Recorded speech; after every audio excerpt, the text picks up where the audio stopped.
À l'est du village, quand on franchit le pertuis de la Fourcade, on aperçoit une passerelle fantomatique qui va de la mer à la mer.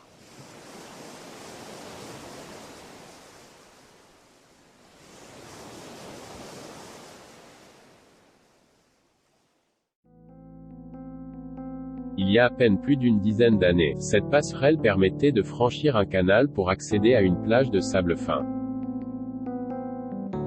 En 2009, cette plage a été rechargée en galets dans l'espoir de ralentir le phénomène d'érosion marine à cet endroit.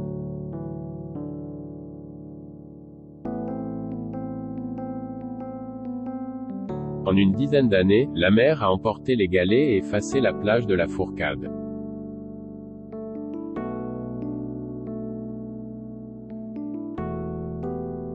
En même temps, la dune a été considérablement écrêtée.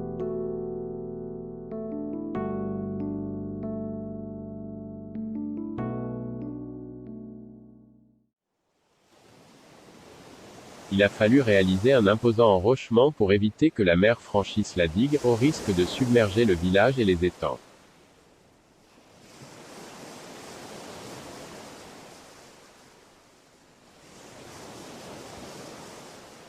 Des travaux viennent d'être engagés pour consolider et élargir le pertuis de la Fourcade. Cet ouvrage hydraulique, vieux de 2 siècles, joue un rôle important pour la régulation de la circulation de l'eau entre la mer et les étangs centraux. Mais il est bien évident que, pour aussi utiles qu'ils soient, ces travaux ne régleront pas le problème de l'érosion marine à l'est des Saintes-Maries qui menace tout à la fois le village et la Camargue.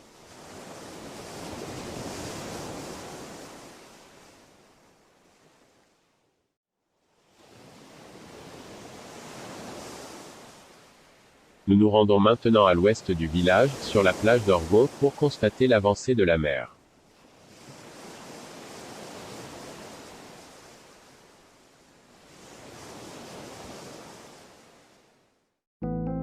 Ici jusqu'en 2012, le point de repère était un ancien blocos construit par les Allemands en 1943.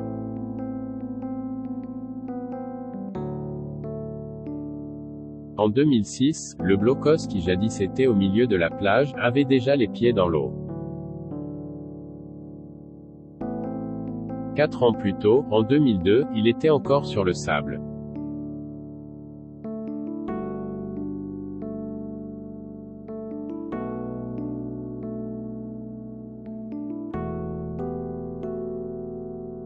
En 2011, il avait pris le large.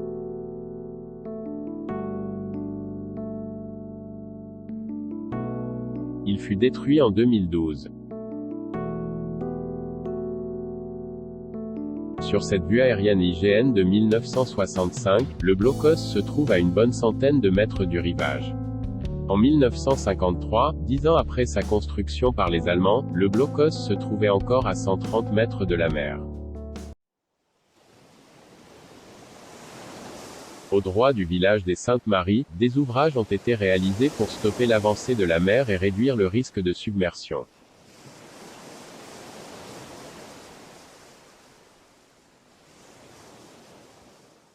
Les alertes sur le risque de submersion du village par la mer ne datent pas d'hier. Dès le début du XXe siècle, la presse nationale en faisait état dans des termes très alarmistes.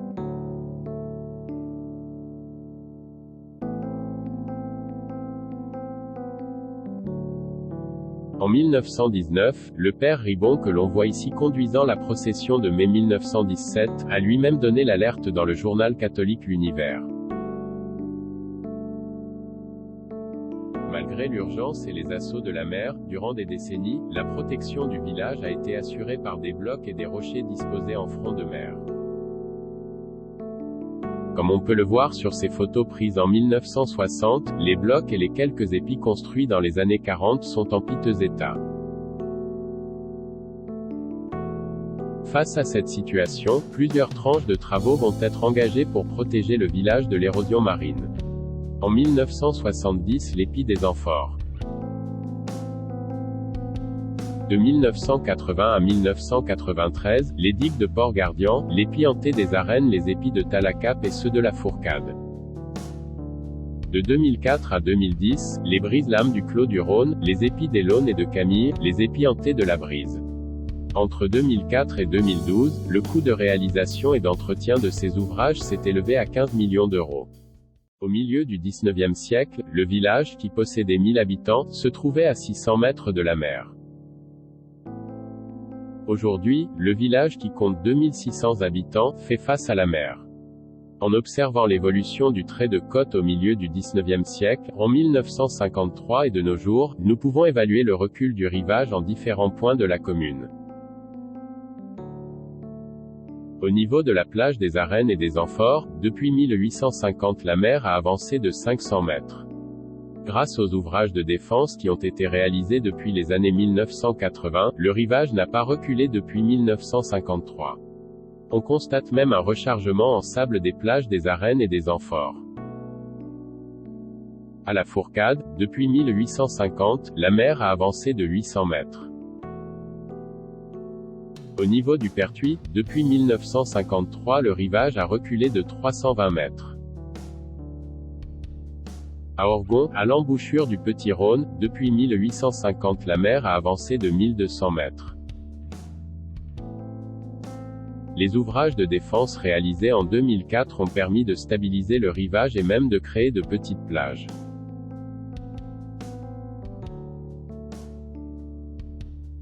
Au Grand Radeau, depuis 1850 le rivage a reculé de 1200 mètres.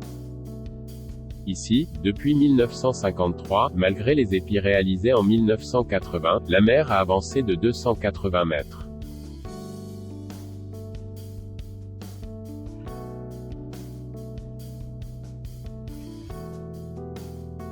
Comme on peut le constater sur cette vue aérienne, si la mer est contenue au centre du village, elle continue d'avancer dangereusement à l'est et à l'ouest. Aujourd'hui, sans en ignorer les limites, nul ne peut contester l'efficacité des ouvrages de défense qui ont été réalisés au droit du village. Mais cette protection, telle une ligne Maginot, sera inéluctablement contournée par la mer si on ne les prolonge pas au-delà de la Fourcade. Il est urgent d'agir. Nous allons maintenant visualiser l'évolution du trait de côte depuis le village des Saintes-Maries jusqu'au Gros de Bataillol.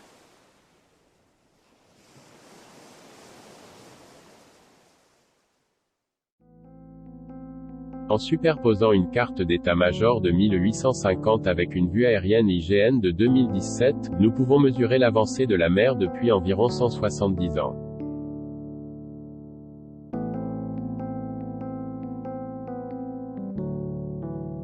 À la Fourcade, la mer qui a atteint la digue, a avancé de 800 mètres.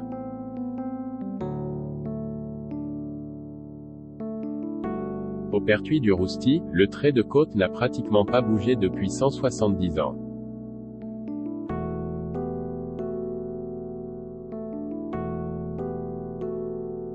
Au Gros de Bataillol, la mer a reculé de 500 mètres.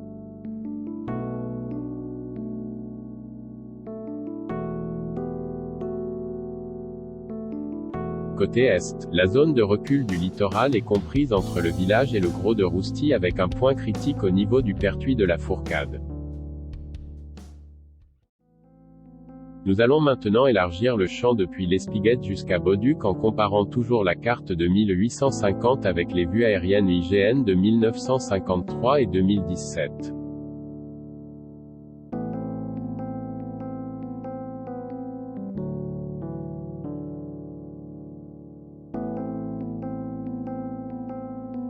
Nous observons qu'au niveau de la pointe de l'Espiguette, la mer recule depuis 1850. À l'ouest, il en est de même au niveau de la pointe de Bauduc.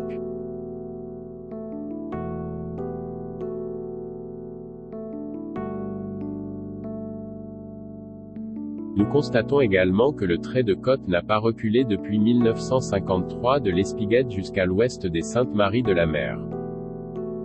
C'est bien au niveau du territoire de cette commune que le phénomène d'érosion marine au large de la Camargue est le plus préoccupant. En août dernier, de l'autre côté de la digue à la mer, l'étang des Impériaux avait des allures de sol martien. Il en était de même pour le Fangassier et bien d'autres étendues humides réduites au régime sec. Les conséquences de ce déficit hydraulique sont désastreuses pour la biodiversité. Pourtant, à 2 pas de là, s'écoulent paisiblement les eaux du Rhône. Comprenne qui pourra. En juin prochain, Marseille accueillera le congrès de la nature consacré à la biodiversité. Thème porteur s'il en est. Espérons qu'à l'occasion de cet événement planétaire qui rassemble 160 pays, un regard bienveillant et ambitieux soit porté sur les périls qui menacent la Camargue et sa remarquable biodiversité.